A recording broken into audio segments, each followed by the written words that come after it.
Nung unang beses kong marinig na sabay-sabay umiyak ang tatlo kong anak, muntik na akong matawa. Nakatayo ang asawa kong si Miguel sa tabi ko sa sala ng aming kondo sa Quezon City, malapit sa Katipunan, habang sinusubukan niyang patahanin ang isa sa kanila, habang ang dalawa naming pinakamatalik na kaibigan ay pabalik-balik sa tabi namin, nag-aalok ng tulong na halatang halata namang kailangan namin. Mas mainit at mas maingay ang bahay namin ngayon kumpara dati. Sa labas ng bintana, makikita ang kulay abo at maulap na langit ng panahon ng habagat sa ibabaw ng Quezon Memorial Shrine. Pero sa loob, parang laging may tagsibol. Sa ibabaw ng mahabang lamesang kahoy sa dining room ay nakalatag ang mga maliliit na gift bag. May mga pastel-colored na lobo sa tabi ng bintana at napakaraming pagkain sa kusina na kasya para sa dobleng bilang ng mga bisita. May tradisyonal na pansit canton para sa mahabang buhay, isang malaking tray ng cassava cake na hinurno ng kaibigan namin, mga plato ng sari-saring pandesal at sandwich, at isang pitsel ng gawang bahay na kalamansi juice. Simple at pribadong salu-salo lang dapat ito, ang sarili naming bersyon ng baby shower at pagsalubong sa mga bata sa bahay. Walang formalidad, walang marangyang handaan na labis kong kinatatakutan. Ilang tao lang na may buong tiwala kami ni Miguel, ang nagtipon-tipon para sa wakas ay ipagdiwang ang tatlong maliliit na buhay na nagpabago sa aming mundo.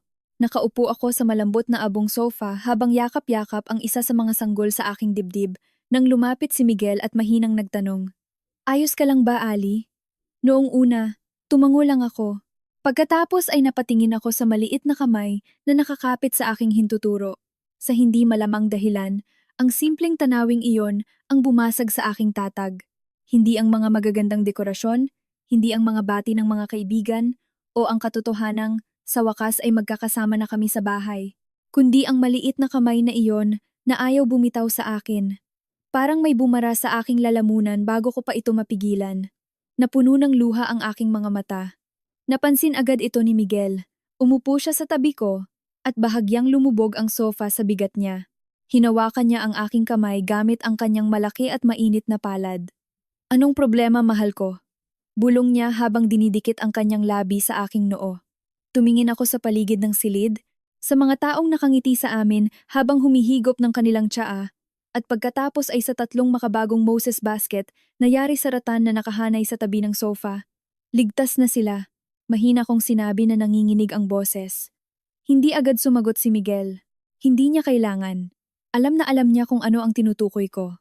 Ilang linggo lang ang nakalilipas, nakahiga ako sa silid ng St. Luke's Medical Center. Naniniwalang tapos na ang pinakamahirap na bahagi ng aking pagbubuntis. Nalampasan ko ang ilang buwang paralisis ng takot. Nanganak ako habang ang asawa ko ay libu-libong kilometro ang layo. At nailuwal ko ang tatlong malulusog na sanggol kahit na sila ay premature. Akala ko noon, sa aking kawalang-malang, tapos na ang pinakamahirap, wala akong kamalay-malay na ang sarili kong pamilya ay papasok sa sterile na silid ng ospital na iyon at magdedesisyon na lang, basta na ang isa sa aking mga anak ay para sa kanila. At habang nakaupo ako sa aming munting salo-salo, hawak ang kamay ng aking anak, bumalik sa akin ang bawat detalye ng araw na iyon na parang hagupit ng bagyo. Natanong ko ang aking sarili kung tama ba ang ginawa ko na tuluyan ng putulin ang ugnayan sa aking pamilya habang buhay.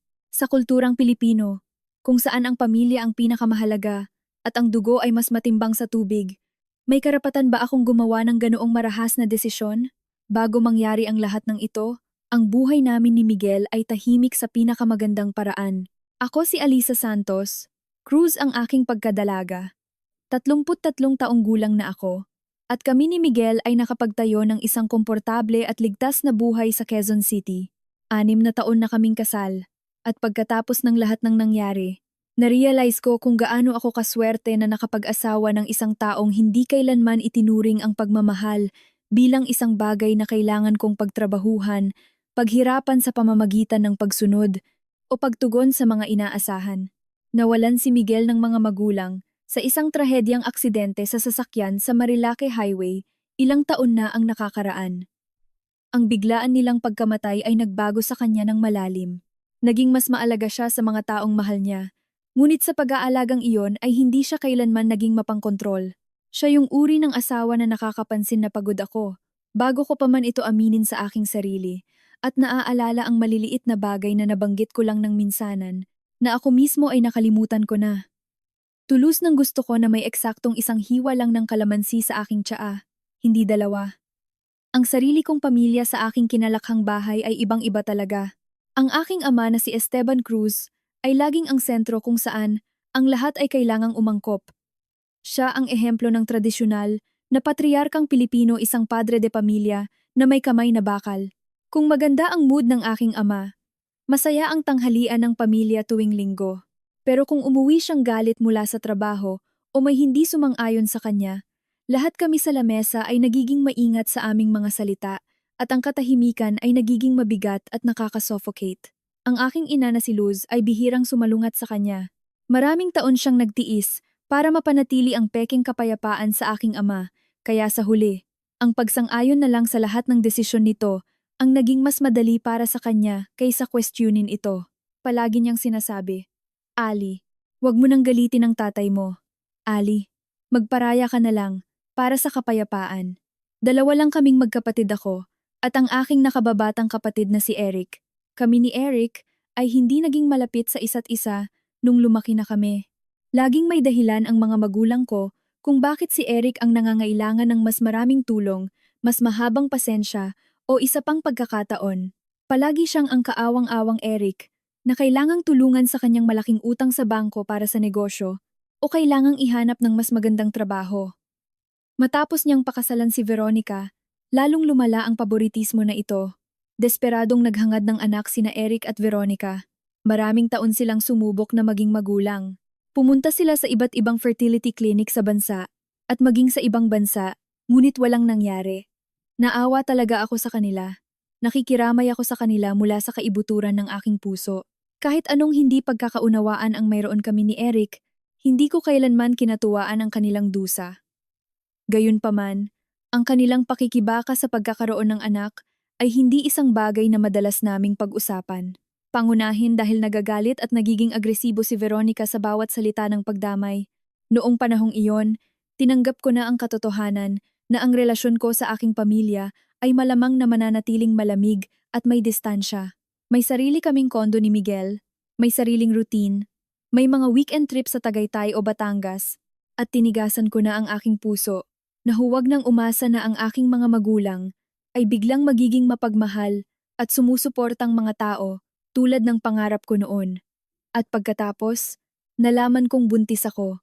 Tandang-tanda ko pa ang pagtayo ko sa aming maliit na banyong may puting baldosa, nakatitig sa plastic na pregnancy test dahil hindi ko mapaniwalaan ang nakikita ko. Dalawang malinaw na guhit. Agad na tumakbo si Miguel sa banyo mula sa sala nang marinig niya ang aking napasinghap na hininga. Hindi ko man lang mabitawan ng isang salita. Iniabot ko lang sa kanya ang pregnancy test. Tiningnan niya ito, pagkatapos ay tumingin sa akin, at muling tumingin sa test.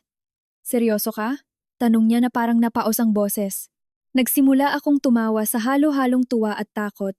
Niyakap ako ng mahigpit ni Miguel at sa loob ng ilang minuto ay walang nagsalita sa amin. Kami lang at ang tibok ng aming mga puso ang naririnig. Noong gabing iyon, naupo kami sa kusina habang humihigop ng decaf na tsaa, pinag-uusapan ang lahat mula sa kung aling sulok ng kwarto namin ilalagay ang crib, hanggang sa kung sapat na ba kaming matured para akuin ang responsibilidad ng isa pang tao. Sa kauna-unahang pagkakataon sa mahabang panahon, hinayaan ko rin ang aking sarili na umasa na baka ang sanggol na ito, ang unang apo, ay mahiwagang maglalapit sa aking pamilya sa aking tabi. Nang ipaalam ko sa aking mga magulang sa aming tradisyonal na tanghalian tuwing linggo, ang kanilang reaksyon ay magalang ngunit kakaibang malamig. Binigyan ako ng nanay ko ng pilit na pagbati. Tumango naman ang tatay ko habang kumakain ng kanyang tinolang manok at sinabing masaya siya para sa amin. Sina Eric at Veronica, na nandoon din, ay nanahimik ng tuluyan. Nilalaro lang ni Veronica ang table napkin nang hindi tumitingin sa aking mga mata. Naintindihan ko kung bakit mahirap ito para sa kanila, kaya hindi ko na sila pinilit at mabilis kong binago ang paksa. Sa yugtong iyon, naniniwala kami ni Miguel na naghahanda kami para sa kapanganakan ng isang sanggol lamang.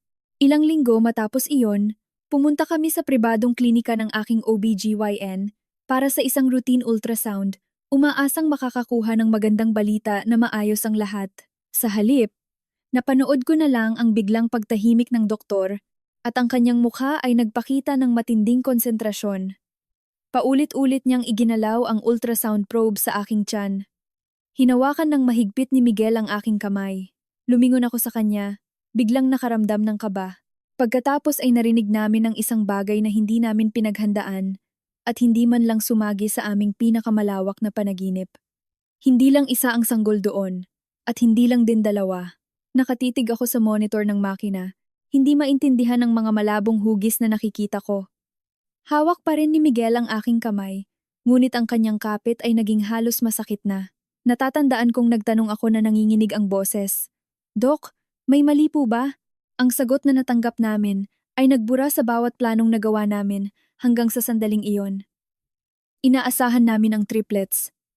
Sa loob ng ilang mahabang segundo, nakatitig lang kami ni Miguel sa isa't isa. Akala ko talaga ay sira ang makina o may error sa system. Nitong mga nakaraang linggo, ay pinag-uusapan namin ang isang kuna, isang car seat, isang sanggol, nagigising sa amin ng 2:00 ng madaling araw. Ngayong, 3 na sila. Si Miguel ang unang natawa. 3, sabi niya habang inililipat ang kanyang tingin sa akin, papunta sa madilim na screen na may mga kumikislap na tuldok. Magkakaroon tayo ng 3.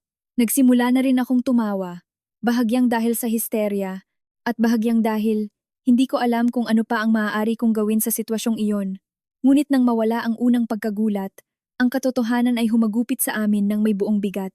Ang maramihang pagbubuntis, lalo na ang triplets, ay nangangahulugan sa Pilipinas nang walang katapusang pagbisita sa mga espesyalista, high-risk pregnancy monitoring, at mas mataas na panganib ng mga komplikasyon.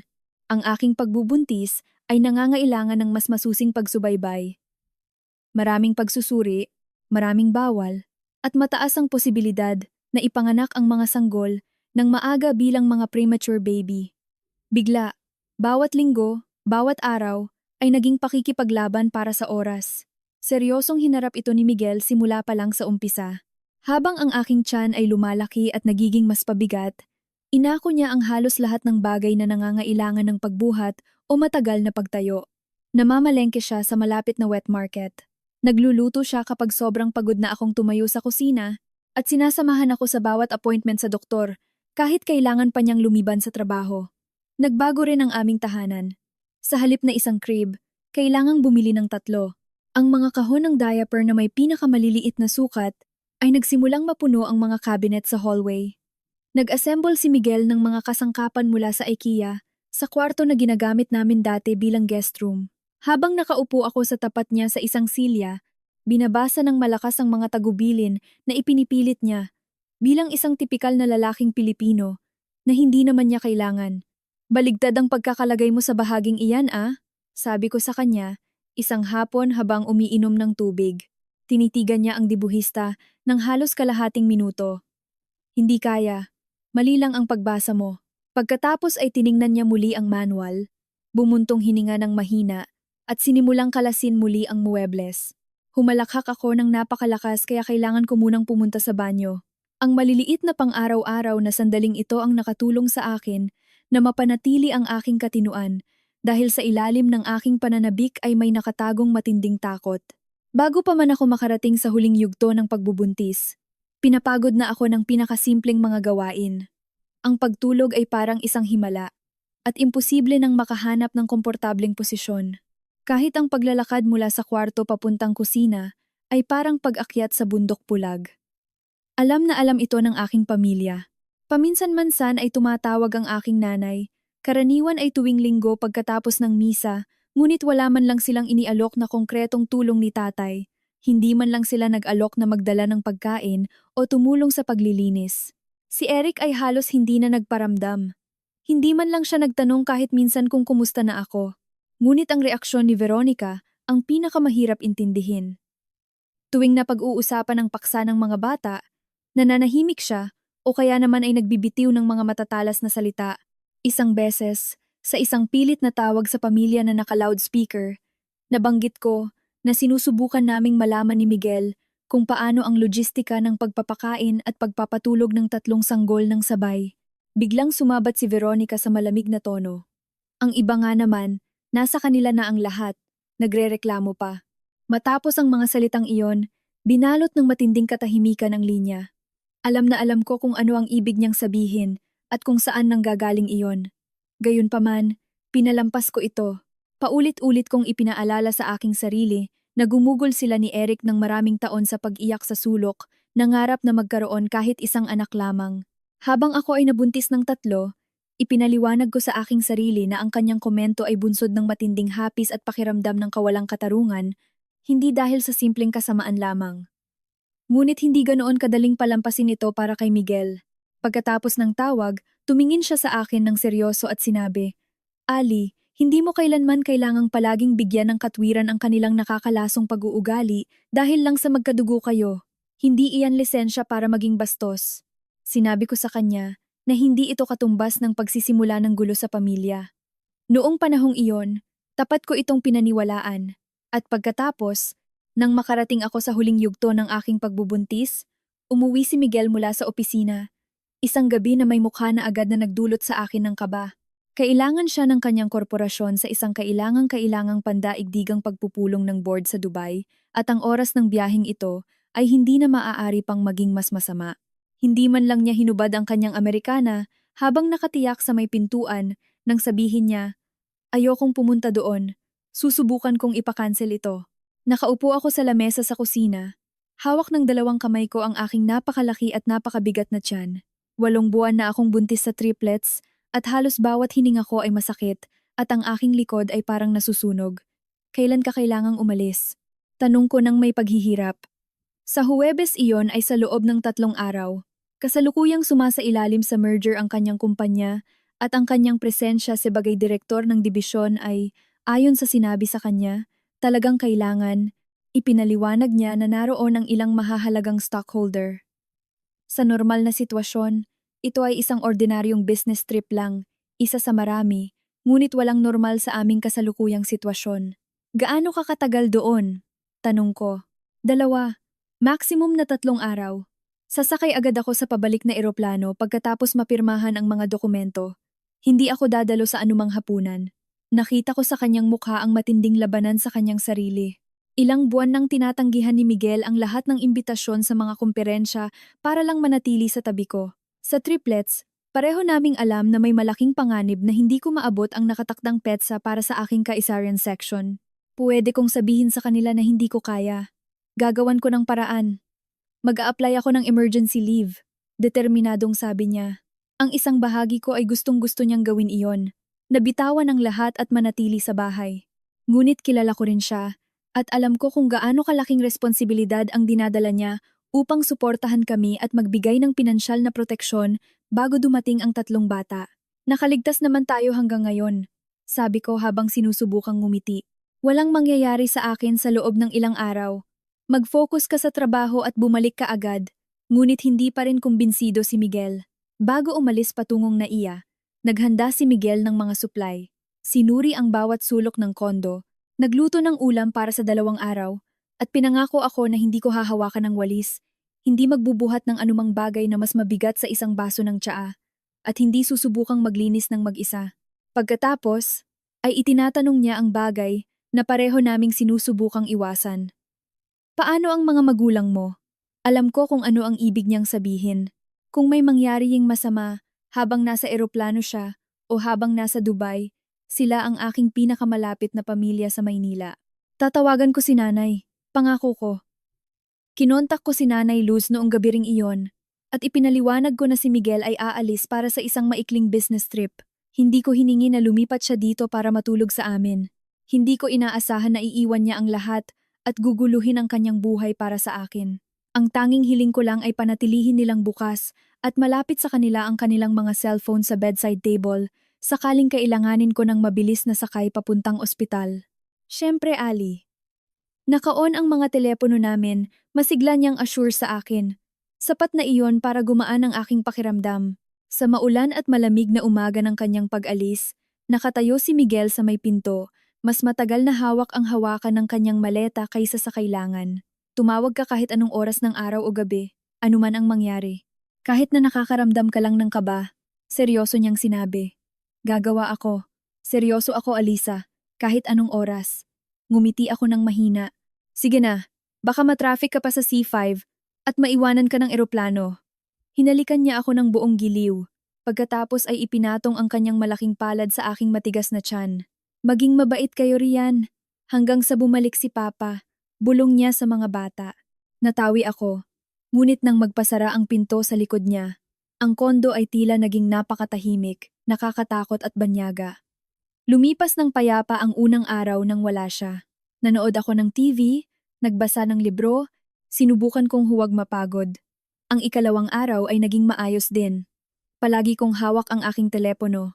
Nagpahinga ako habang nakahiga ng patagilid at ipinaalala sa aking sarili na sa susunod na umaga ay muling papasok si Miguel sa aming pinto.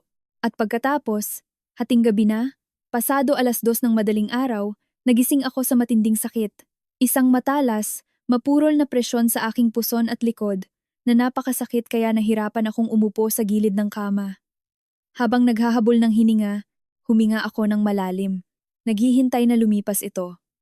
Sinabi ko sa aking sarili na baka Braxton Hicks contractions lang ito, ngunit pagkalipas ng ilang minuto, bumalik ang sakit ng mas matindi pa. Sa ikatlong contraction, hindi ko na kayang lokohin ang aking sarili. Hindi ito false alarm. Nangyayari na ito. Lalabas na ang mga bata. Inabot ko ang aking telepono, nanginginig ang aking mga kamay. Ang unang taong tinawagan ko ay hindi si Miguel. Malamang na nasa gitna siya ng negosasyon o natutulog sa ibang time zone. Wala siyang magagawa kundi ang magpanik mula sa malayo. Idiniyal ko ang numero ng aking ina. Sumagot siya matapos ang ilang matagal na ringtones. Ang kanyang boses ay tila bagong gising at naiirita. "Nay, parang magsisimula na po," pabulong kong sinabi. Sa kabilang linya, nagkaroon ng mabigat na katahimikan. "Anong ibig mong sabihin, anak?" Ipinaliwanag ko sa kanya, habang nakasandal ang aking ulo sa headboard ng kama, na bigla na lang nagsimula ang sakit at nagiging mas madalas na. Ipinaalala ko sa kanya na wala si Miguel sa bansa, na nag-iisa ako sa kondo at hindi ko man lang kayang magsuot ng sapatos, lalo pa ang magmaneho ng sasakyan. "Puwede po ba kayo ni tatay na pumunta dito at ihatid ako sa emergency room?" Hindi ito isang labis na hiling. Hindi ako humihingi ng medikal na diagnosis. Ang gusto ko lang ay huwag mag-isa sa yugtong ito. Gusto ko ang suporta ng aking mga magulang, na may karapatan naman ako. Bumuntong hininga ng malalim ang aking ina, at ang tunog na iyon ay sumampal sa aking mukha. "Alisa, sigurado ka bang hindi ka lang naghihisterya? Baka naman sumakit lang ang tiyan mo sa kinain mo kagabi?" Ang tanong na iyon ay tuluyan ng nagpatulala sa aking isip. "Nay, 8 buwan na akong buntis sa triplets. Walang puwang para sa hula-hula dito. Alam ko anak, alam ko pero baka naman pwede ka munang maghitay. Uminom ng buskopan, tingnan natin kung mawawala rin pagdating ng umaga." Isa pang alon ng sakit ang humagupit sa aking tiyan habang nagsasalita siya. Huminto ako sa pagsagot, nagngit-ngit ang aking mga ngipin at nag-focus sa tamang paghinga para makayanan ito. "Nay, pakiusap po. Kailangan ko nang may pupunta rito ngayon din." Sinabi niya sa aking maghintay. Narinig ko ang mga pabulong na boses sa background. Malamang ay nagising na ang aking ama. Ilang sandali pa, narinig ko ang matigas at autoritaryong boses ni Tatay Esteban sa kabilang linya. "Ano ba talagang inaasahan mo sa amin sa gitna ng gabi?" Sa isang segundo, akala ko ay nagkamali ako ng rinig o hindi ko siya naintindihan. "Tay, wala po rito si Miguel. Manganganak na po ako. Kailangan kong pumunta sa ospital." "E di tumawag ka ng taxi o ambulansya. Hindi kita ihahatid ngayon at makikipag-away sa mga doktor doon. Ayoko pong sumakay kasama ang estrangherong driver sa ganitong kalagayan." "E di huwag kang umalis. Maupo ka muna riyan at hintayin mong lumipas." Ang kanyang boses ay ganap na kalmado, malamig pa sa yelo.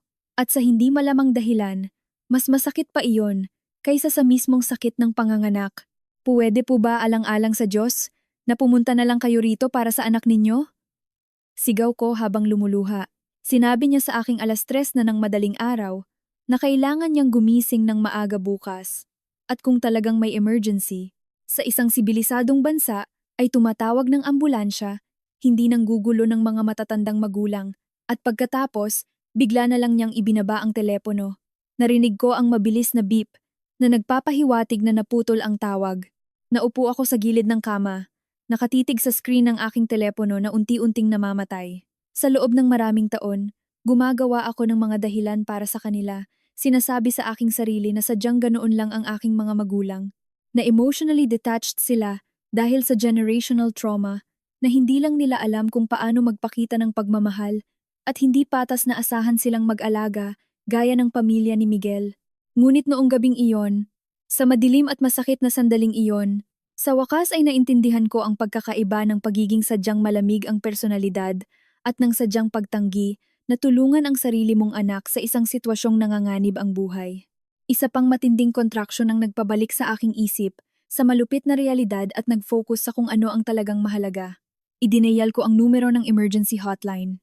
Nanginginig ang aking boses habang ipinapaliwanag ko sa dispatcher na 8 buwan na akong buntis sa triplets, nag-iisa sa bahay. Hindi pa pumapatak ang aking panubigan. Ngunit mayroon akong matitindi at regular na contraction. Mula sa sandaling iyon, mabilis na lumipas ang mga pangyayari. Propesyonal ang dispatcher, pinakalma niya ako sa telepono. At sinabihan akong ihanda ang aking mga medikal na dokumento habang ang mga emergency responder ay papunta sa aking pinto. Nang makita ko ang asul na ilaw ng ambulansya na nagre-reflect sa mga bintana sa harap ng kondo, nakaramdam ako ng napakagaan na ginhawa kaya muling umagos ang aking mga luha. Binuksan ko ang mga lock at naghintay. Pumasok ang mga paramedic sa kondo. Napakakalmado nila na nakatulong upang mapakalma rin ang aking mga ugat. Nagtanong sila ng mga diretsong bagay. Mabilis na kinuha ang aking vital signs at idineklara na walang oras na dapat aksayahin.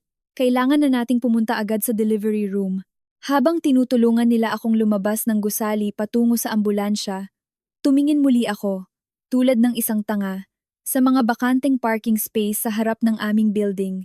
May isang bahagi sa akin, ang sugatang batang nakatira sa aking puso, na umaasa pa rin na biglang lilitaw ang kotse ng aking ama mula sa kanto at bababa siya para iligtas ako. Walang sinuman doon. Sa loob ng ambulansya, habang bumibiyahe kami ng mabilis sa tahimik na mga kalye ng Maynila patungong ospital, tinawagan ko sa wakas si Miguel. Sumagot siya agad, na tila nakabantay sa kanyang telepono. Alisa, maririnig ang matinding takot sa kanyang boses.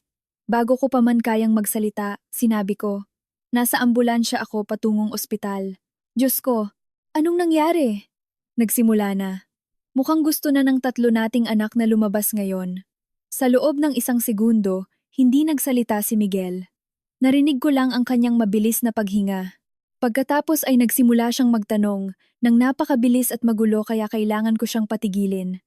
Ligtas ako. Kasama ko ang mga paramedic sa ambulansya. Magpapakaisarian ako. Babalik ako. Pupunta na ako sa airport ngayon din. Miguel, nasa Dubai ka.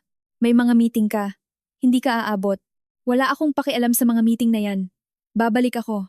Sinabi ko sa kanya na kontakin ang kanyang assistant, i-rebook ang kanyang flight sa anumang posibleng ruta pa uwi ng Pilipinas, at ipaalam sa akin kung kailan siya lalapag. Pagkarating namin sa emergency room ng St. Luke's, agad akong inasikaso ng mga nurse at doktor. Dinala ako sa high-risk pregnancy ward. Bigla, ang lahat ay naging napakatotoo. Hindi ito ensayo. Lalabas na ang aking mga anak, at nakahiga ako roon na nakakonekta sa mga KTG monitor, habang pinakikinggan ang mga medikal na termino na pinag-uusapan ng mga tauhan ng ospital habang nagpapasya sa susunod na hakbang. Ang tanging gusto ko lang ay naroon si Miguel para hawakan ang aking kamay. Sa halip, nasa malayo siya, lumilipad sa ibabaw ng mga ulap, desperadong naghahanap ng flight pa uwi ng Maynila.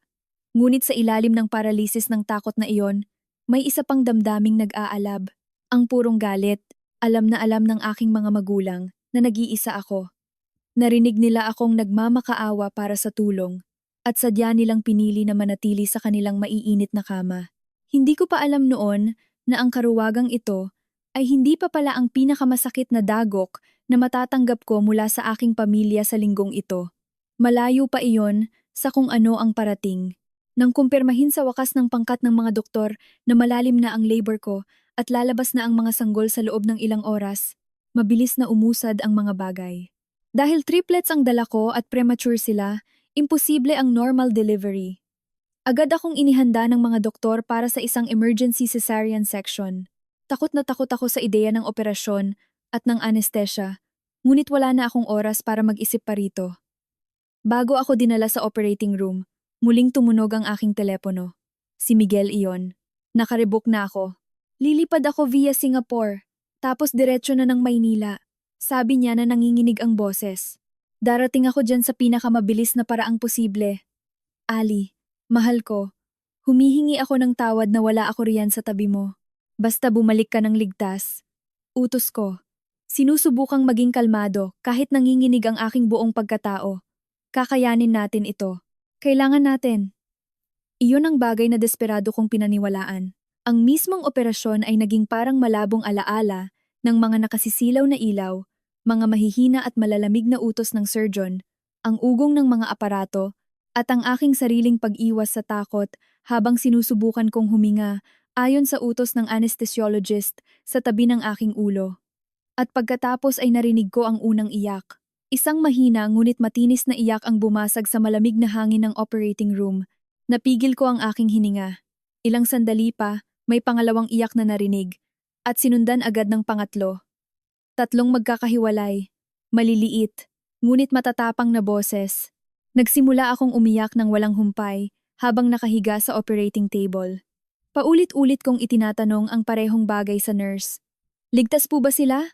Ayos lang po ba ang lahat sa kanila? Kailangan kong marinig ang sagot ng ilang beses bago ito tuluyang pumasok sa aking isip. Ligtas na ipinanganak ang 2 lalaki at isang babae. Dahil sila ay premature mula sa isang multiple pregnancy, agad silang dinala ng mga neonatologist sa mga incubator sa Neonatal Intensive Care Unit, NICU, para sa masusing pagsubaybay. Ngunit walang anuman sa sinabi ng mga doktor ang parang masamang balita. Ang aking pinakamalubhang bangungot na gumigising sa aking natutulog na katawan nang basang-basa sa pawis nitong mga nakaraang buwan ay hindi nagkatotoo. Naging ina na ako ng 3 anak. Nakarating kami sa dulo. Pagkatapos, nang maitahi na ako, madala sa recovery room, tuluyang mawala ang bisa ng anesthesia, at sa wakas ay maibalik sa akin ng midwife ang aking telepono, agad ko silang tinawagan sa video call kay Miguel. Nasa airport siya noon. Nang makita niya ang aking maputla at may luha pang mukha sa screen, agad siyang nagtanong ng may pag-aalala. Nariyan na ba sila? Hindi ko mapigilang ngumiti habang lumuluha. Nandito na sila. Lahat silang 3. Miguel. Tinakpan ni Miguel ang kanyang bibig. Ipinikit ang kanyang mga mata. Sa loob ng ilang sandali, habang nakatitig kami sa isa't isa, sa pamamagitan ng screen ng aming mga telepono na libu-libong kilometro ang layo, wala kaming masabing maayos na pangungusap. Pagkatapos ay nagsimula siyang tumawa. Nang may kasamang luha, pinapahira ng kanyang mga pisngi gamit ang manggas ng kanyang polo. Nalagpasan ko iyon. Diyos ko, hindi ko napanood ang pinakamahalagang sandali sa buhay ko. Mayroon ka pang buong buhay nila para bawiin iyon. Sagot ko habang sumisinghot. Pagkatapos ay ibinigay niya sa akin ang mga detalye ng kanyang flight at nangakong pupunta sa ospital sa lalong madaling panahon pagkalapag niya. Pagkatapos naming magkausap, nakahiga ako sa kama sa ospital, nakatitig sa kisame, nakararamdam ng malalim at walang kapantay na kapayapaan. Napakatindi ng sakit mula sa hiwa, ngunit ang adrenaline at ginhawa ang nagpapanatili sa akin sa isang masayang estado. At sa mismong masayang sandaling iyon, gumawa ako ng isang napakalaking pagkakamali. Naisip ko ang aking mga magulang. Sa kabila ng kalupitang ipinakita nila sa akin, ilang oras lang ang nakalilipas nang tumawag ako sa gabi habang umiiyak, mayroon pa ring hangal at parang batang pangangailangan sa loob ko, na ang pagsilang ng kanilang mga apo ang mag-iing simula ng pagbabago. Isang uri ng katarubasan para sa aming nagkakalamat na pamilya. Akala ko ang balita na mayroon na silang 3 apo ay magpapagising sa kanila, magpapahiya sa kanila, at magpapaintindi kung gaano sila nagkulang bilang mga magulang. Kaya idinayal ko ang numero ng aking ina. Nay, mahina kong sinabi nang sumagot siya. Ipinanganak na po ang mga bata. Drastiko ang naging pagbabago ng kanyang tono. Naging mas masigla ang kanyang boses at tumaas ang tono nito. Lahat silang 3? Opo. Ligtas po. May maikling katahimikan bago siya mahinang nagtanong. At malulusog ba sila? Opo, mabuti po ang lagay nila. Humihinga sila ng kusa. Nasa incubator sila dahil premature, pero malalakas sila. Agad niyang sinabi, nang masaya na gusto nilang pumunta sa ospital. Matapos ang ginawa nilang pag-iwan sa akin mag-isa sa dilim ng gabi, nang walang pag-aalinlangan, Dapat sana ay tumanggi ako ng mariin, ibinaba ang telepono, o kahit man lang ay pinaghintay sila. Ngunit sa halip, parang isang asong nagugutom sa pagmamahal. Nakaramdam ako ng ginhawa. Pumayag ako sa kanilang pagbisita kapag nailipat na ako sa regular na silid sa maternity ward. Naniniwala ako sa aking kawalang-malang na ang aking tradisyonal na pamilyang Pilipino ay sa wakas ay darating upang sumuporta dahil gusto nilang makilala ang kanilang mga unang apo at itama ang kanilang pagkakamali. Wala akong kaalam-alam. Wala man lang anino ng hinala ang sumagi sa aking isip na bago pa man sila tumapak sa pintuan ng aking silid sa ospital, nakabuo na sila sa kanilang sariling bahay ng isang may sakit at nakatatakot na plano, nagdedesisyon kung ano sa tingin nila ang dapat kong gawin sa isa sa aking mga bagong silang na sanggol. Nang tumawag muli ang aking ina pagkalipas ng ilang oras, masaya niyang sinabi na papunta na sila sa ospital at hindi lang sila ni tatay ang darating. Lumabas na sina Eric at Veronica ay nakabuntot sa kanila gamit ang isa pang kotse. Nagulat ako rito. Nitong nakaraang 8 buwan ay iniiwasan nila ako na parang may sakit ako, ngunit sinubukan ko itong basahin bilang isang positibong senyales. Baka ang pagiging tito at tita sa wakas ay naglabas ng nakatagong empatiya sa kanilang mga puso. Baka ang lahat ng patutsada at tahasang nakakalasong komento ni Veronica noong buntis ako ay talagang galing lang sa matinding lungkot at ngayon, sa harap ng himala ng buhay, ay nawala na. Ganyan ko gustong isipin ang lahat ng ito. Sa oras na dumating sila, nailipat na ako sa isang maliwanag at maluwag na postpartum room. Wasak na wasak ako sa pisikal at emosyonal na aspeto. Nahihirapan akong panatilihing nakabukas ang aking mga mata. Sobrang sakit ng mga tahi ko mula sa C-section. Ang aking katawan ay namamaga, masakit, at tuluyang ubos ang lakas. At ang tanging hiling ko lang ay si Miguel na ang pumasok sa pintuan. Pinayagan ako ng maagang pakikipagkita sa aking mga anak. Ang mga basinet ng ospital ng mga sanggol ay panandaliang dinala sa aking kwarto para sa pagpapakain at skin-to-skin contact na isang napakalaking pribileheyo. Sa kabila ng sakit, nang pumasok ang aking pamilya sa silid na parang isang prosesyon, isang mahina ngunit tapat na ngiti ang sumilay sa aking mga labi. Unang pumasok si nanay na may dalang pompon ng mga bulaklak na karaniwan namang bawal sa mga ward.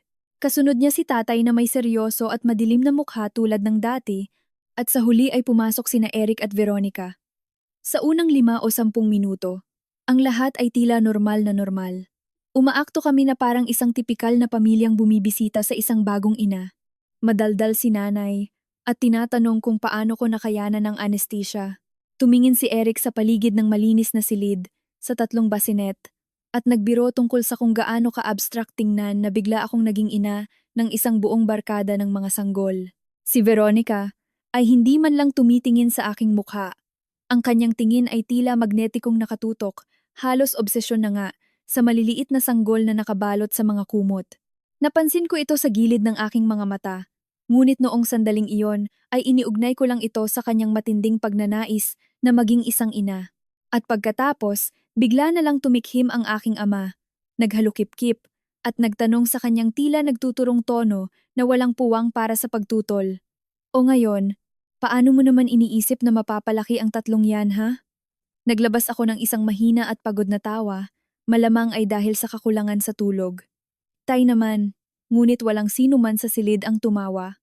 Walang mahinang ngisi, walang nakatutuwang ngiti mula sa aking ina. Isang nakatatakot na katahimikan ang bumalot sa silid, na binabasag lamang ng tunog ng mga monitor sa pasilyo. Tumingin ng makahulugan ang aking ama kay Eric. Iyon ang unang sandali na nakaramdam ako ng pagbabago sa kapaligiran. Parang biglang pagbaba ng barometric pressure bago ang pagtama ng isang malakas na bagyo. Tumingin ako sa aking ina, sinasadya niyang iwasan ang aking tingin, nakatitig sa sahig na linoleum.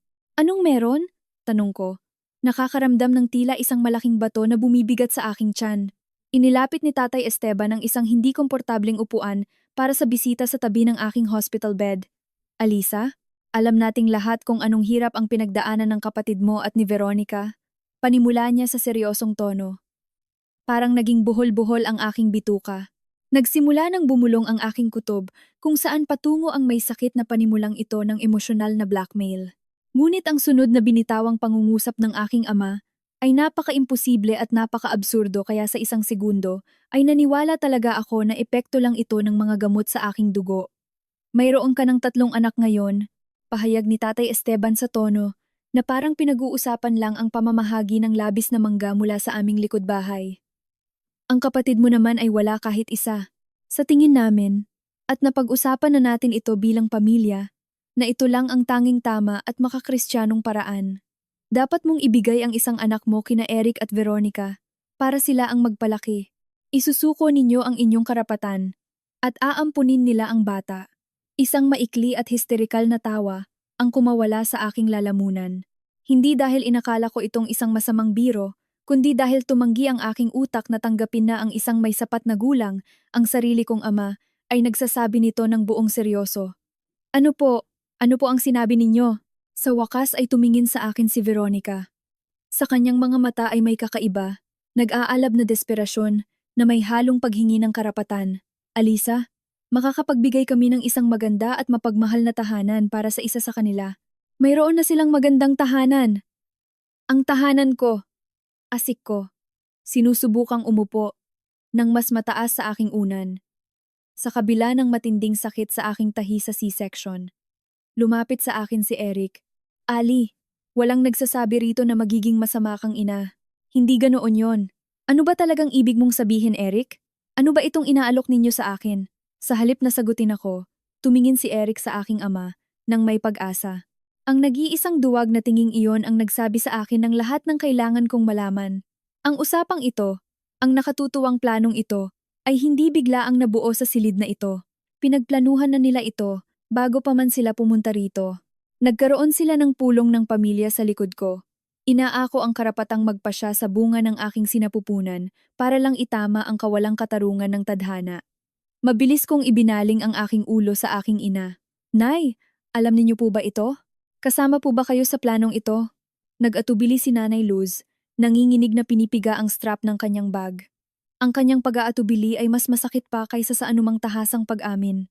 Kami, sa tingin lang naman namin, ay haros mo man lang kaming pakinggan nang walang hinanakit, anak, sa pamilya, kailangan nating magtulungan. Hindi ko mapaniwalaan na nangyayari talaga ito. Tumingin ako sa kanilang lahat, sa mga taong kasama ko sa buong buhay ko. Noong nakaraang gabi, nagmamakaawa ako sa kanila para sa tulong habang namimilipit ako sa sakit sa kondo, mag-isa at natatakot. Walang nagtaas ng daliri noon. Binaliwala nila ako na parang isang langaw. Ngunit ngayon, pagkalipas ng ilang oras, mahiwagang nagkaisa sila, nag-organisa, at silang apat ay nagpakita ng sabay-sabay sa maternity ward. Bakit? Dahil bigla silang may kailangan sa akin.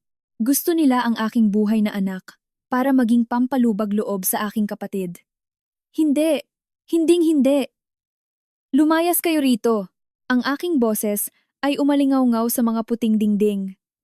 Sumimangot ng malalim ang aking ama, nagalit sa aking hindi pagsunod. Sa kanyang mundo, walang sinuman ang tumatanggi kay Esteban Cruz. Napakagagamo at napakabilis magalit. Hindi mo man lang pinag-isipan ito kahit sandali. Walang anuman na dapat pag-isipan dito. Ang mukha ni Veronica ay nagbago mula sa pagmamakaawa tungo sa pagiging agresibo at mapang-angkin. Mayroon ka namang 3, Alisa. 3 ng sabay-sabay. Ang tono ng kanyang pagkakasabi ay nagdulot sa akin ng panginginig ng likod at pagduduwal. Sinasapi niya ang tungkol sa aking mga anak, ang mga buhay at humihingang nilalang na dinala ko sa ilalim ng aking hearts, nakadugo ko, na parang mga walang buhay na produkto. Na parang ang pagkakaroon ng 3 ay nangangahulugan na nakakuha ako ng promo package at maaari ko na lang ipamigay ang isa sa kanila dahil sobra naman. Tinitigan ko siya ng may galit. Mga anak ko sila, akin sila kung ganyan ang gusto mong sabihin. Lahat silang 3. Hindi ako nanganak para maging surrogate mo.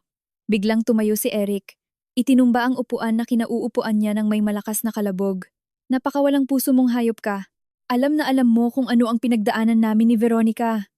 Kung gaano karaming pera, ilang taong gamutan, ilang pagkalaglag ng sanggol, alam ko, at alang-alang sa Diyos, naaawa ako sa inyo mula sa puso ko, pero ang inyong trahedya ay hindi nagbibigay sa inyo ng karapatang hingi ng anak ko. Hindi ito pag-aampon mula sa animal shelter. Ang boses ng aking ama ay biglang naging matalas at maparusang tono na ginagamit niya para magpatupad ng disiplina noong maliliit pa kami. Alisa, mag-ingat ka sa mga salita mo.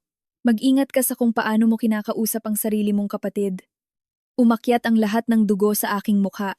Ang aking adrenaline ay bumalot sa sakit ng aking puson. Lumingon ako ng diretso sa kanya.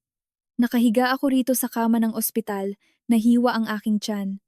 Ilang oras pa lang matapos kong isilang ang 3 premature na sanggol na nanganganib ang buhay. At ang ama ko ay nakatayo rito at humihiling na isuko ko ang isa sa aking mga bagong silang na anak at ipamigay na parang lumang damit para lang sa inyong may isakit na katarungan? Paano? Sabihin ninyo sa akin, paano ninyo inaasahan na magre-react ako rito? Nasasabihin ko na, sige po, pumili kayo ng gusto ninyo doon? Walang sumagot sa akin.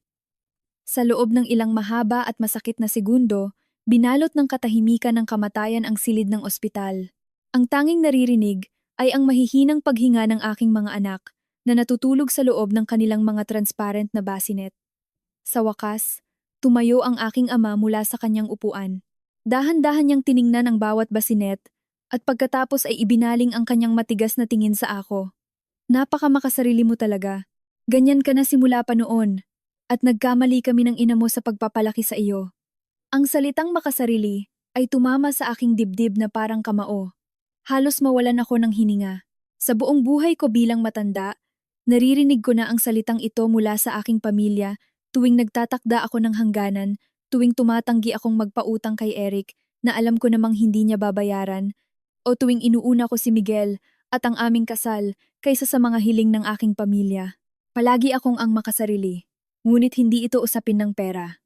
Hindi ito usapin kung kanino kami makikipagpasko. Hindi ito simpleng pabor lang. Ito ay tungkol sa aking anak. Sarili kong dugo. Tiningnan ko ang aking ama ng diretso sa kanyang malamig at mayabang na mga mata. Walang sino man sa aking mga anak ang aalis dito, kasama ang kahit sino maliban sa akin at sa kanilang ama. Tapos na ang usapan. Naintindihan ninyo? Nagmura si Eric sa kanyang hininga habang iniiwas ang kanyang ulo. Tumingin sa kanya ang aking ama nang may babala. Sa segundong iyon ng kawalan ng pansin, si Veronica, tulad ng isang mandaragit na nakakita ng pagkakataon, ay mabilis na humakbang patungo sa pinakamalapit na bassinet kung saan nakahiga ang aking anak na babae. Mabilis, hindi pinapansin ang matinding sakit ng aking mga tahi sa tiyan, umupo ako ng tuwid sa kama na parang busog. Huwag mong subukan! Sigaw ko. Huminto si Veronica na nakaladlad ang mga kamay. Natigilan sa aking sigaw. Ibinigay sa akin ng aking ama ang tinging iyon na alam ko. Ang tinging nagsasabing, nagsasalita ka ng kalokohan. Ako ang masusunod dito. Sa aking isip, ang diskusyong ito ay tuluyan ng sarado, ngunit sa kanyang autoritaryong utak, ang aking pagtanggi ay simula pa lamang ng mas matinding negosasyon. Pinilit kong ibalik ang aking tingin sa aking hipag at sinabi ng matigas at malamig, pakiusap, lumayo ka ngayon din sa anak ko. Umurong ka. Umurong siya. Ngunit pagkatapos lamang niyang magpadala ng isang takot at nagtatanong na tingin sa aking kapatid, ang mabilis na tinging iyon ang nagpamulat sa akin nang may katatakutang linaw na mas marami pa silang napag-usapan kaysa sa kanilang inaamin. Pumunta sila rito para pisikal na kuhanin ng bata. Humakbang pasulong si Tatay Esteban. Ang anino ng kanyang malaking katawan ay bumalot sa aking kama. Alisa, huwag kang umarte na parang may sakit sa utak at patigilin mo ang nakakahiyang eksenang ito para sa mga tauhan ng ospital. Ako pa ang gumagawa ng eksena? Kayong mga halimaw. Sinusubukan ninyo akong pilitin na ibigay ang anak ko. Nawawalan na ba kayo ng bait? Puwede mong iligtas ang pamilya mo. Puwede mong isalba ang katinuan ng kapatid mo. Sobra-sobra naman ang sa iyo. Bulong ng aking ama. Sa wakas ay nawalan na ng pasensya si Eric at nawala ang kanyang pilit na sibilisadong kilos. Naging pula ang kanyang mukha sa galit. Dahil mayroon kang 3. At dapat sa amin ang isa. Makatarungan lang iyon para sa amin ni Veronica. Pinarusahan kami ng Diyos. At ikaw naman ay binigyan ng biyaya, kaya kailangan nating balansehin ito.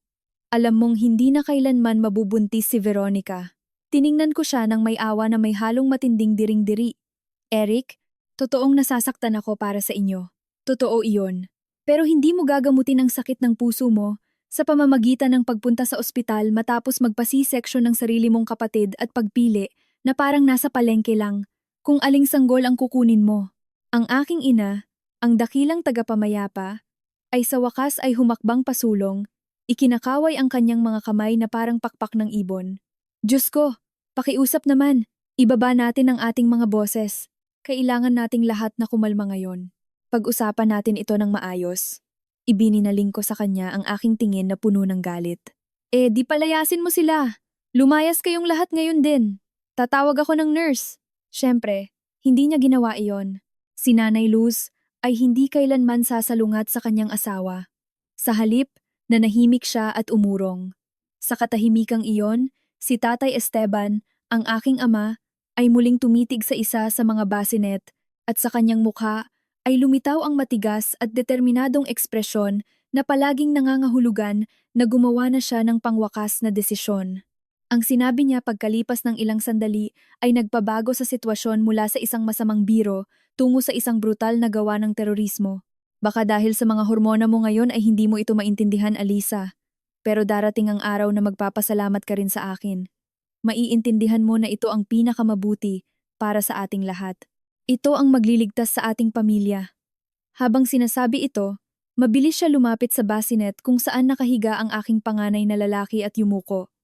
Agad ko iniunat ang aking mga kamay sa harap ko. Tay, wag mo siyang hawakan. Bawal po. Binaliwala niya ako ng buong buo, na parang bahagi lang ako ng dingding. Ipinasok ni Tatay Esteban ang kanyang malalaking kamay sa loob ng kumot. Brutal niyang binuhat ang aking ilang oras pa lang na bagong silang nasanggol at nagsimulang lumingon patungo kay Veronica. Sa loob ng isang segundo, sa isang katatakutang hininga, natigilan ako sa kawalan ng paniniwala. Hindi mapaniwalaan ng aking sariling mga pandama na ang aking ama ay nakangiting tinatangay ang aking anak palabas ng silid. At pagkatapos, ang bawat primitive na instinct ng isang ina ay kumuha ng kontrol sa aking nanghihinang katawan. Hindi ko na naramdaman ang sakit ng aking mga tahi. Ibalik mo sa aking ang anak ko. Bitawan mo siya. Sigaw ko mula sa kaibuturan ng aking baga. Lumapit si Veronica na nakabukas ang mga kamay at may sakim ng ngiti. Tila inaasahan na ibibigay lang basta ni Esteban ang bata sa kanyang mga kamay at lilisanin nila ang ospital. Iniunat ko ang aking mga kamay sa kanya, sinusubukang abutin siya sa kabila ng kama. Tay, ibaba mo siya ngayon din. Humakbang si Eric para harangan ang aking daan o pagtatangkang tumayo. Huwag kang maghisterya. Hayaan mo lang hawakan siya ni Veronica. Kailangan din niya ng pagmamahal. Hindi, ang aking boses ay hindi na parang boses ng tao. Ito ay ungol ng isang sugatang hayop. Lumingon sa akin si Tatay Esteban ng may galit. Ang sanggol ay nagsimulang umiyak ng malakas sa kanyang mga kamay, dahil hindi man lang hawak ng maayos ang kanyang ulo. Dapat mo nang ihinto ang pagtrato sa amin na parang mga estranghero sa daan. Bastos ka, ako ang lolo niya. Sinusubukan ninyong nakawin ang anak ko. Walang nagnanakaw dito. Kinukuha lang namin ang karapat-dapat para sa pamilyang ito. Sigaw ng aking ama. Ibalik mo siya kung saan siya nakahiga. Sumigaw si Eric mula sa likod ng aking ama na may galit sa kanyang mga mata. Tay, wag mo siyang pansinin. Wag mong hayaang siya na naman ang masunod. Palagi na lang siyang nagtatagumpay sa buong buhay niya dahil palagi tayong nagpaparaya para sa kapayapaan. Ipakita mo sa kanya kung sino ang nagdedesisyon dito. Iyon ay isang biglaang pagkaunawa sa kabila ng gulo. Narealize ko na si Eric ay hindi lang basta nanonood o sumusubok na pakalmahin ng sitwasyon. Siya ang naguudyok sa aking ama. Ginatungan niya ito laban sa akin dahil alam niyang hindi niya kayang kuhanin ang bata ng mag-isa, kaya ginamit niya si Tatay Esteban na may patolohikal na pagnanais sa kontrol. Tumingin ng may galit si Tatay Esteban sa akin, pagkatapos ay tumingin sa umiiyak na maliliit na sanggol sa kanyang mga kamay. Inipon ko ang natitirang lakas ko at sa isang desperadong kilos, ganap na binabalewala ang lahat ng medikal na babala. Bumangon ako mula sa kama at sumugod para agawin ang aking anak mula sa mga kamay ng aking ama. Ibalik mo ang anak ko. Ikaw na may sakit na hayop ka. Sumugod ako sa kanya. Nagalit si Tatay Esteban sa aking mga salita at pisikal na paglaban. Ang kanyang bakanteng kamay, malaki at mabigat, ay mabilis na humampas pasulong at sumampal ng may malakas na tunog sa kaliwang bahagi ng aking mukha. Sinampal niya ako ng buong lakas gamit ang kanyang bukas na palad. Sa lakas ng sampal, ay natumba ako pabalik sa aking mga unan. Umugong ng matindi ang aking mga tainga at nakakita ako ng mga bituin sa aking mga mata. Sa loob ng isang mahabang segundo, masyado akong nagulat sa sampal para maproseso ang katatapos lang mangyari. Sinaktan ako ng sarili kong ama sa loob ng silid ng panganganak. Ngunit nang mawala ang gulat, narinig ko ang iyak ng takot ng aking bagong silang na anak sa kanyang mga kamay. Mula sa sandaling iyon, wala nang iba pang mahalaga. Walang respeto sa matatanda, walang utos ng relihiyon na igalang ang iyong ama, walang ugnayan ng dugo, at walang mahihinang pagdadahilan na sinusubukan ng sabihin ng aking ina sa background. Ang aking tingin ay dumiretso sa emergency console sa itaas ng aking kama. Gamit ang aking kamay, hinampas ko ang switch, pinindot ng buong lakas ang malaki at nakaalsa na pulang alarm button para sa emergency medical at security assistance. Namutla ang aking ama. Naintindihan niya ang ginawa ko. Ang kanyang kayabangan ay sandaling nayanig sa bigat ng sitwasyon. Ano ba ang ginagawa mo, baliw ka? Itikom ko ang aking bibig, at hindi ko man lang siya sinagot. Tiningnan ko siya ng may purong galit at poot. Natatakot na tumingin si Eric sa pinto, nare-realize na ang sitwasyon ay tuluyan nang nawala sa kontrol ng pamilya. Automatikong lumayo si Veronica mula sa aking ama patungo sa dingding, na tila na kuryente. Tinakpan ng aking ina ang kanyang mukha at umiyak sa takot. Diyos ko, Alisa. Anak, nadala lang ang tatay mo. Pero kailangan ba talagang pindutin ang alarm sa buong ospital para sa away ng pamilya? Tinitigan ko ang babaeng nagluwal sa akin nang may malamig na dugo sa aking mga ugat. Opo, gagawin ko ang lahat para maipakulong kayo. Narinig ko na ang mabilis na yabag ng mga paa sa pasilyo, ang tunog ng mga sapatos sa linoleum at ang mga sigaw ng pagtawag. Ang ospital, na tinawagan ng pinakamataas na prioridad na alarm, ay mabilis na nag-react. Nagmamadali, at may takot na ibinalik ni Tatay Esteban ang umiiyak na sanggol sa bassinet nito.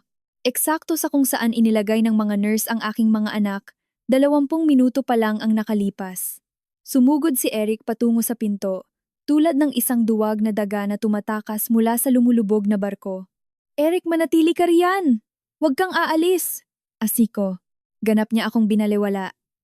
Bumukas ang pinto ng malakas eksakto sa sandaling lumulusot siya rito at tumatakbo patungong pasilyo na bangga pa ang papasok na nurse. Pumasok sa silid ang head nurse, 2 pang nurse, at ang on-duty doctor na tinawagan ng alarm.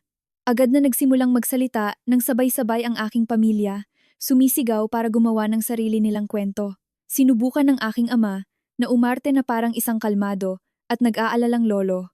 Umiyak naman ang aking ina tungkol sa pagkahapon ng isang bagong ina. Hindi ko sila hinayaang gawin iyon.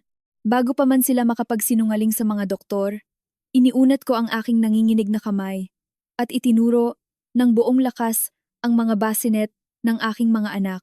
Pakiusap, protektahan po ninyo ang aking mga anak, paus kong sinabi sa doktor.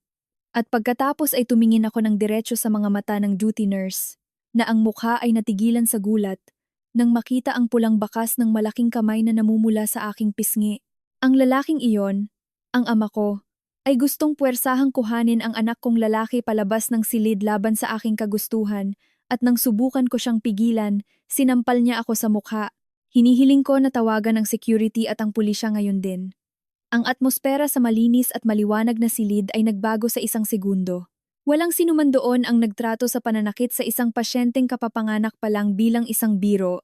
Ang nurse na may maraming taon na ng karanasan ay agad na hinarangan ang mga bassinet ng aking mga anak gamit ang kanyang sariling katawan habang pinapapunta ang isa pang nurse para kumuha ng security ng ospital. Lumapit ang doktor nang may seryosong mukha sa aking ama. Nang makita ni Tatay Esteban ang kanyang pagkatalo, agad siya nagsalita sa kanyang mayabang at siguradong boses.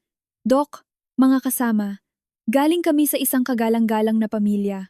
Isang malaking misunderstanding lang po ito. Naghahalo lang ang mga gamot at hormona ng anak ko pagkatapos ng anesthesia. Away pamilya lang po ito tungkol sa pagpapalaki ng mga bata. Umiling ako ng mariin, nakakaramdam ng mga luha ng galit sa aking mga mata. Hindi, kasinungalingan iyan. Walang misunderstanding na nangyari.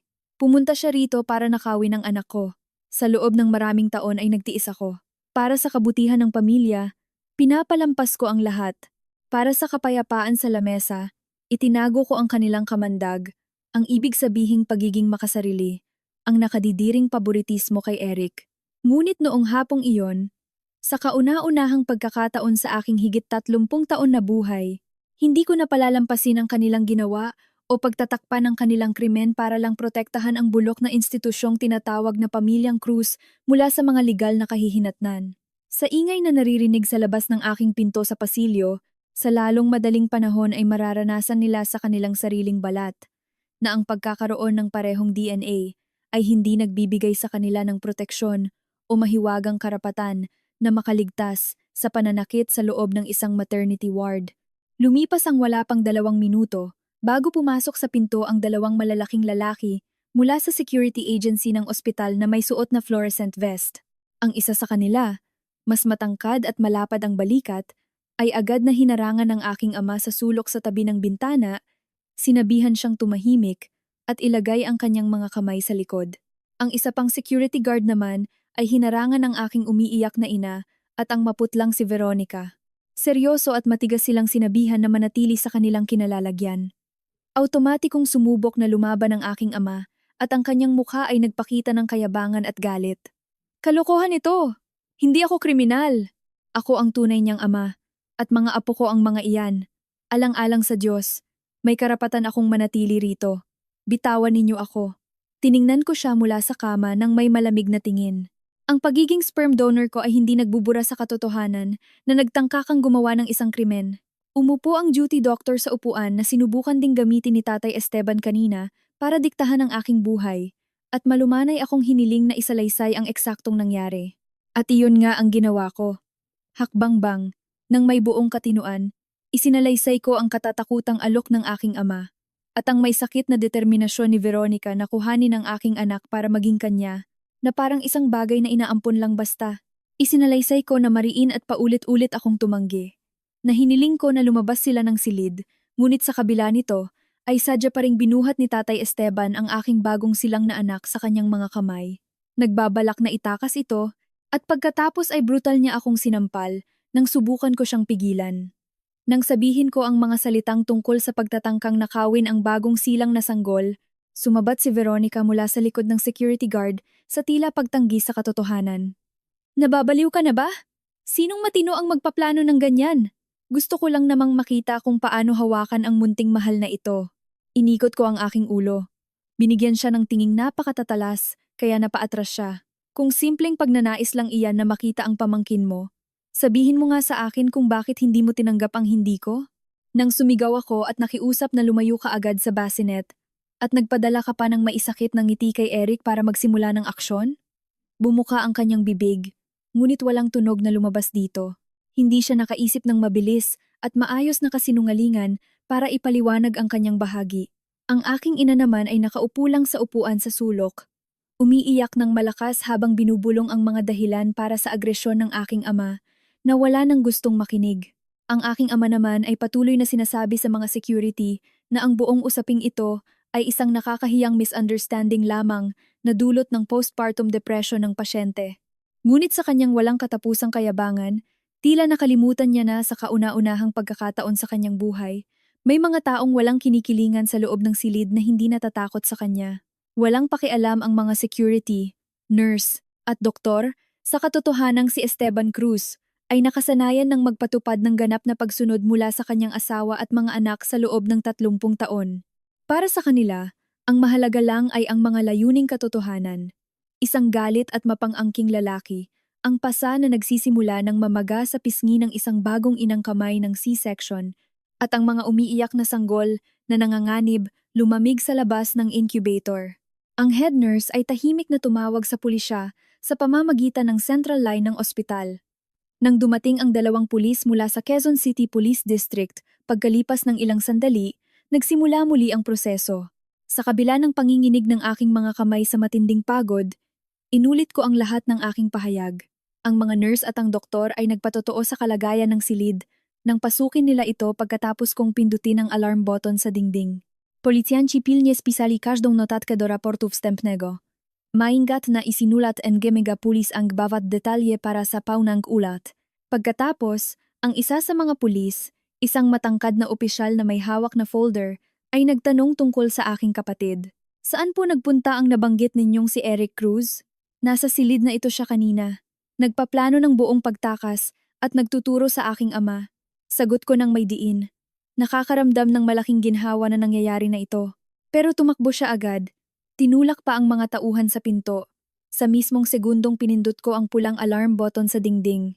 Hiningi ng pulis ang kanyang personal na impormasyon, tirahan, at plaka ng sasakyan. May kasiyahan kong ibinigay ang lahat ng aking natatandaan tungkol sa kanyang bagong sasakyang Toyota at sa kanyang kasalukuyang tirahan.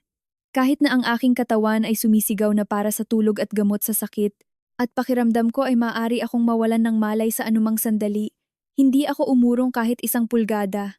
Inutusan ng mga pulis ang aking ama na umalis agad sa ospital, sinasamahan siya sa isang nakakahiyang paglalakad sa pasilyo sa harap ng maraming nakatinging pasyente at bisita. Si Veronica at ang aking umiiyak na ina ay pinanatili muna sa silid para lamang makuha ang kanilang magulo at paikot-ikot na mga salaysay. Bago matapos ang mga pamamaraan, hiniling ko ang opisyal na tala sa aking patient chart at ang abiso sa reception ng maternity ward. Ganap na walang sinuman sa aking pamilya, sa dugo ang may pahintulot o karapatang pumasok sa aking ward mula ngayon. Binigyan sila ng ganap na bawal na lumapit sa aking mga anak habang kami ay nasa ospital. Nang tuluyan ng sumara ang mabibigat na pinto sa huling pulis, muling binalot ng katahimikan ang silid. Nanginginig ang aking mga kalamnan. Nanginginig kong kinuha ang aking telepono mula sa bedside table. May 9 na missed call at mga mensahe mula kay Miguel na mabilis na sumusulat mula sa terminal ng airport sa Singapore habang naghihintay ng connecting flight. Mabilis ko siyang tinawagan sa video call sa WhatsApp. Nang mag-load ang larawan at makita niya ang aking maputlang mukha at ang pulang asul na pasa mula sa sampal ng aking ama, nagbago ang kanyang mukha sa matinding galit at takot. "Alisa, alang-alang sa Diyos, anong nangyari riyan?" Tanong niya. Lumunok ako ng tuyong laway na parang buhangin. Pumunta rito ang tinatawag kong pamilya para bumisita. Gumawa ako ng isang nanginginig na sandali ng katahimikan. Dahan-dahang inililipat ang kamera sa aking mga natutulog na anghel na sa wakas ay kumalma na sa loob ng kanilang mga kumot ng ospital. Nagdesisyon silang kuhanin at itakas ang isa sa kanila para ibigay kay Eric. Natahimik agad si Miguel sa kabilang linya. Iyon ay isang katahimikan na napakabanyaga, kaya akala ko ay naputol ang aming internet connection sa Singapore. Isinalaysay ko sa kanya ang lahat, sinusubukang sabihin ito sa tamang pagkakasunod-sunod ng mga pangyayari. Sinabi ko ang lahat na parang binabasa ko ang isang sentensya. Nang matapos ko ang aking kwento pagkatapos ng ilang minutong pabulong na pagsasalita, ang tono ng boses ni Miguel ay nagbago ng napakatindi at nakapapanginig ng dugo. Naging kalmado ito, malamig, nakamamatay, at metodikal. Hindi na ito ang boses ng isang takot na asawa. Ito na ang boses ng isang amang leon na nagpoprotekta sa kanyang mga anak. Lalapag ako sa naiya pagkalipas ng 4 na oras, pahayag niya ng may determinasyon.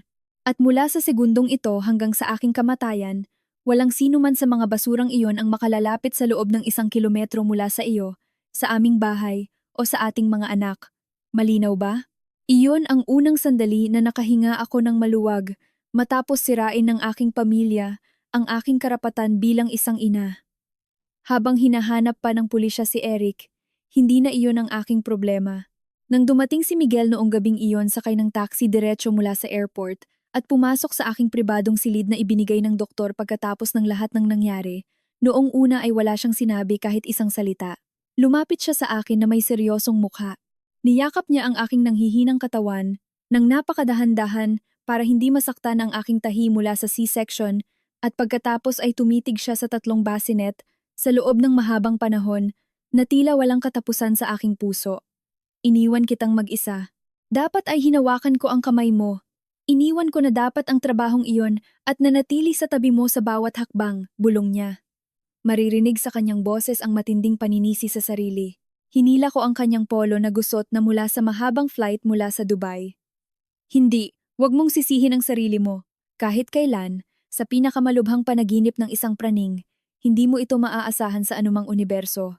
Itinitig niya sa akin ang kanyang malulungkot at mapupulang mata dahil sa puyat. Napakasiguro ng mga hayop na iyon dahil alam nilang wala ako rito. Galit niyang sinabi sa pamamagitan ng nagngangalit na mga ngipin. Alam ko kung sino ang tinutukoy niya at tama siya sa kanyang diagnosis. Si Miguel ay nag-aalab sa pagnanais para sa direktang paghihiganti. Gusto niyang bumalik agad sa lungsod at bigyan ng katarungan ang aking ama at kapatid gamit ang kanyang mga kamao, ngunit sa huli ay hindi niya ginawa iyon. Iyon ang hiningi ko sa kanya. Sa masamang sandaling iyon, hindi siya naghanap ng gulo sa lumang bahay ng aking kabataan.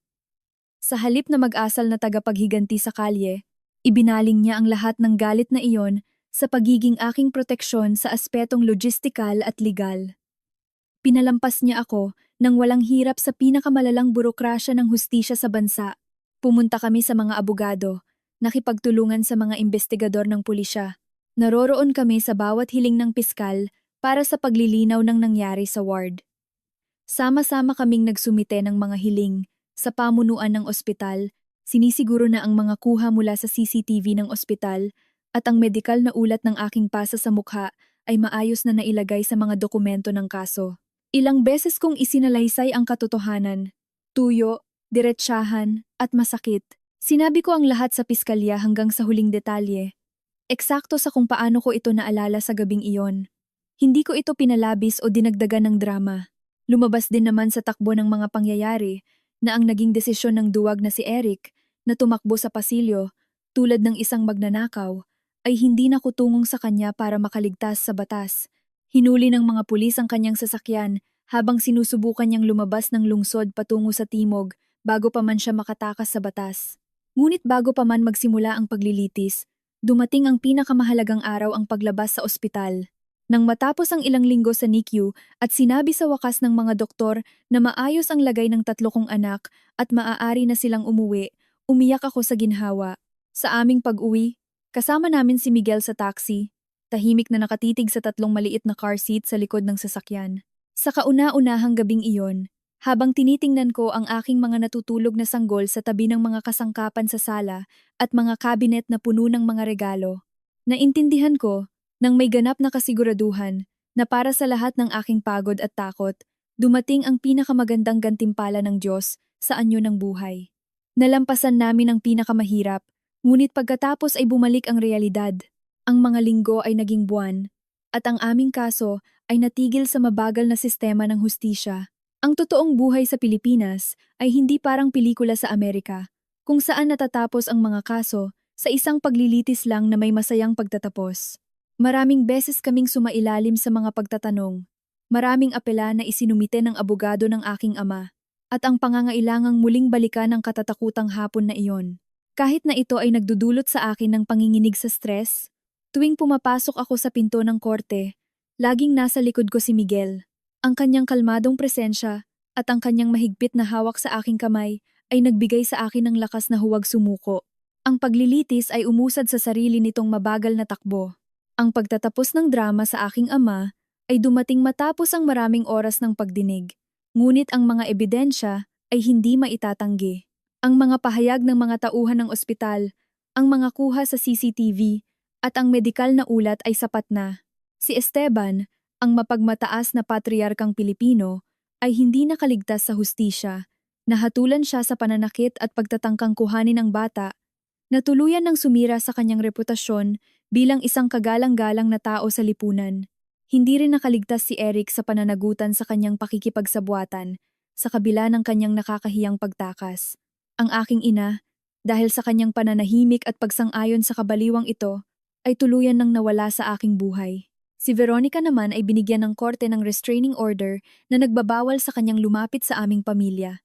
Malinaw na sinabi ng korte na hindi ito simpleng away pamilya lang, kundi isang pinagplanuhang gawa ng karahasan. Ang desisyon na tuluyan ng putulin ang ugnayan sa kanila ay ginawa ko matapos ang maraming gabi na walang tulog. Nagpasya ako na tuluyan ng putulin ang lahat ng ugnayan sa kanilang 4. I-download ko ang mga lock sa aking telepono, hinarangan ko sila sa aking mga social media, at binura ko sila sa aking buhay. Wala silang karapatang bumisita ng walang abiso. Wala silang karapatang pumasok sa aming tahanan. At ang pinakamahalaga, hindi na sila kailanman nagkaroon ng pagkakataon na makita man lang ang aking mga anak. Sinuportahan ako ni Miguel dito nang walang alinlangan, tinutulungan akong magtayo ng isang ligtas na kanlungan malayo sa kanilang lason. Pagkalipas ng ilang linggo, nang humupa na ang mga emosyon, inorganisa namin ang simpleng salo-salong binanggit ko sa simula. Nakaupo ako sa sofa, bumabalik ang aking isip sa kasalukuyan. Hawak pa rin ng mahigpit ng maliit na kamay ng aking anak ang aking daliri. Umupo si Miguel sa tabi ko. Inakbayan ako. At dahan-dahang pinunasan ang luha sa aking pisngi. Ito ang ating kuta. Ang ating pamilya. Ligtas na kayo, bulong niya sa aking tainga. Tumingin ako sa kanya ng may pasasalamat. Mayroon akong ganap na kasiguraduhan na sa wakas ay malaya na kami sa takot. Tumingin ako sa aming mga kaibigang nakapaligid sa amin, mga tunay na kaibigan na dumating para sumuporta sa amin nang walang hinihinging kapalit. Tumayo si Miguel sa tabi ko na may pagmamalaki sa kanyang mga mata, habang kinukuha ang aming dalawang anak na lalaki sa kanyang mga kamay. Mga mahal ko, kilalanin ninyo si Leon, sabi niya na nakangiti ng malapad. Pagkatapos ay hinalikan niya ang ulo ng ikalawang lalaki, at ito naman si Juan. Niyakap ko ng mas mahigpit ang aming munting anak na babae sa aking dibdib, nakangiti habang lumuluha sa tuwa, at ito naman ang ating prinsesa na si Sofia, dagdag ko.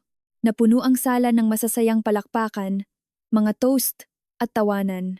Sa loob ng maraming taon, itinuro sa Edin ng tradisyon at kulturang Pilipino na ang pamilya ay ugnayan ng dugo, gaano man ito nakakalason, at para sa kapayapaan ay kailangan mong tiisin ang lahat ng pambabastos. Ngayon, alam ko ng kasinungalingan iyon. Ang tunay na pamilya ay ang mga taong nananatili sa tabi mo sa pinakamahihirap na sandali, nagpoprotekta sa iyo, hindi ang mga nananakit sa iyo.